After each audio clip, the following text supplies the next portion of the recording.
Luzia, Royal Albert Hall, London. Verdict: glorious kit rating. While the Sun Shines, Orange Tree Theatre, Richmond. Verdict: saucy soufflé rating. Cirque du Soleil are back at the Albert Hall, this time ransacking Mexican legends and landscape to gussy up their top-of-the-range acrobatics. But there's no need to fear the show's highfalutin themes, they are, as ever, entirely notional. Cirque's performances are, first and foremost, visual feasts. Glossy magazines come to life, as easy on the eye as they are on the brain. We start with a clown parachuting down from the Albert Hall's Great Dome, as if from a propeller plane. Landing on a massive conveyor belt, he yields to the spirit of Mexico in the form of a human butterfly, Shelley Epstein, fleeing from a life-size puppet horse, a symbol of Zapata, Mexico's revolutionary hero.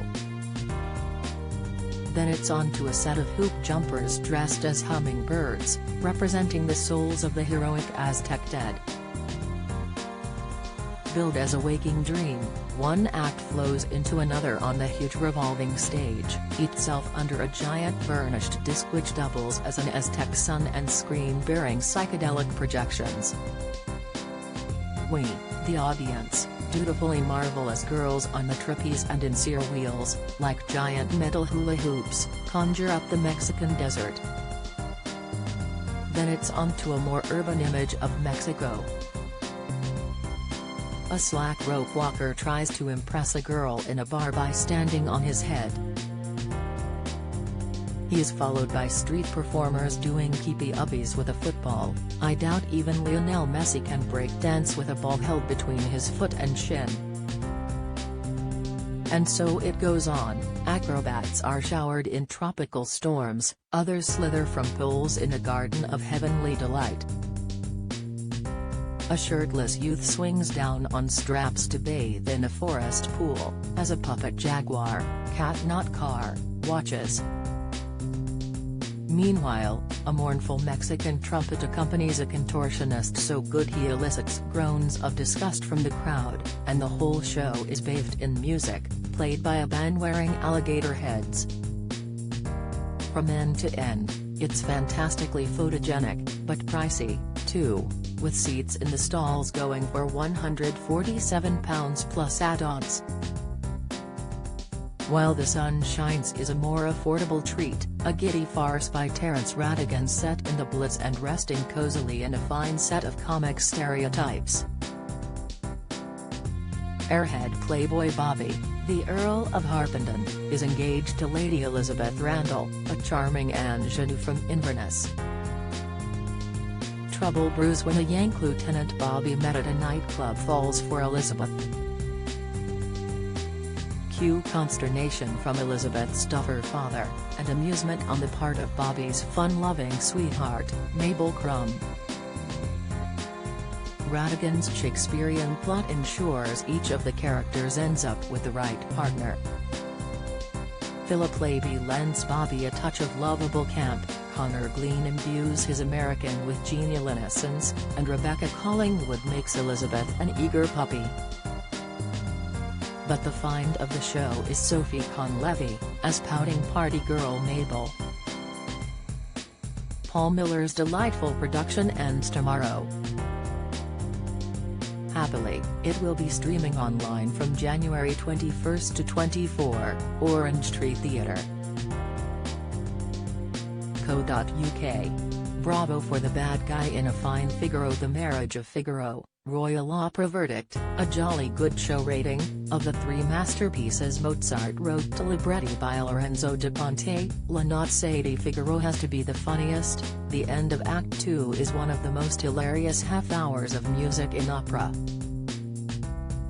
David McVicker's 2006 production seems to get better each time, and this revival has a splendid, virtually all-Italian cast, so that the recitatives and ensembles snap, crackle and pop like an operatic serial. With an Essex-born Italo-American driving it all along, you are in for a great evening. Usually in 18th-century comedy the action is carried by the servants, But though we have a fine Figaro in Riccardo Fossi and a pert Susanna in Giulia Samonzatu, both expert in comic timing, their employers turn the tables for once. Statuesque Federica Lombardi is a wonderful Countess Almaviva, really touching in her two great arias with superb control of a lovely voice, and Argentinian baritone Germany. Alcantara is a magnificently menacing count, constantly frustrated in his schemes. Gregory Bonfatti's primped and poisonous Don Basilio is the best I have seen since the heyday of Robert Tier, while Monica Vicelli and Gianluca Borato make a monstrously ridiculous couple as Marcelina and Bartolo. Polish mezzo Hannah Hip is believable in the trouser role of Cherubino, singing well and slotting naturally into the jigsaw. Jeremy White has a high old time as gardener Antonio, and on Tuesday Helen Withers stepped up nicely to take over the part of Barbarina from the indisposed Alexandra Lowe.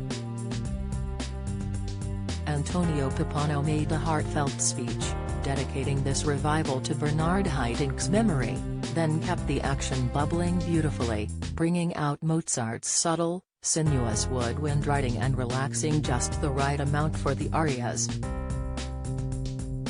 In our turbulent age, a performance such as this restores one's faith in the human capacity to create pure happiness through cooperation.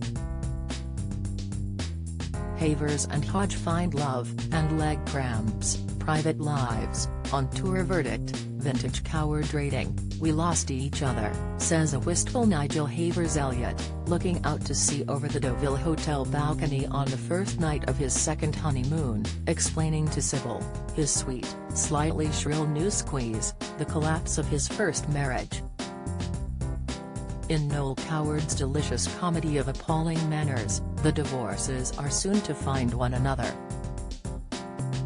For first wife Amanda, Patricia Hodge, just happens to be honeymooning with Tweedy, decent Victor on the adjacent balcony. The moment she hears him humming their tune, "Someday I'll Find You, Moonlight Behind You," and spots him in her powder compact, these words come true. They realize that swapping fireworks and friction for coziness and conventionality was a big mistake. Hours later they have eloped, Amanda is smashing records over his head and they are breaking up, and making up, like the bad old days. In casting a pair with a combined age of 145 years, director Christopher Luscombe neatly makes the point that love, lust and loathing can be ageless. One of the biggest laughs comes when Amanda turns down Elliot's suggestion of some afternoon delight on the sofa as it is too soon after a heavy lunch and he gets up, touchily, only to have an attack of leg cramp. Havers and Hodge are perfectly in tune. She, fabulously sleek for a woman in her 8th decade, excels at sounding jagged with sophistication. He, superbly flippant, is every inch the fruity silver fox. I've seen more scintillating productions, but this one nicely nails what marriages are really made of.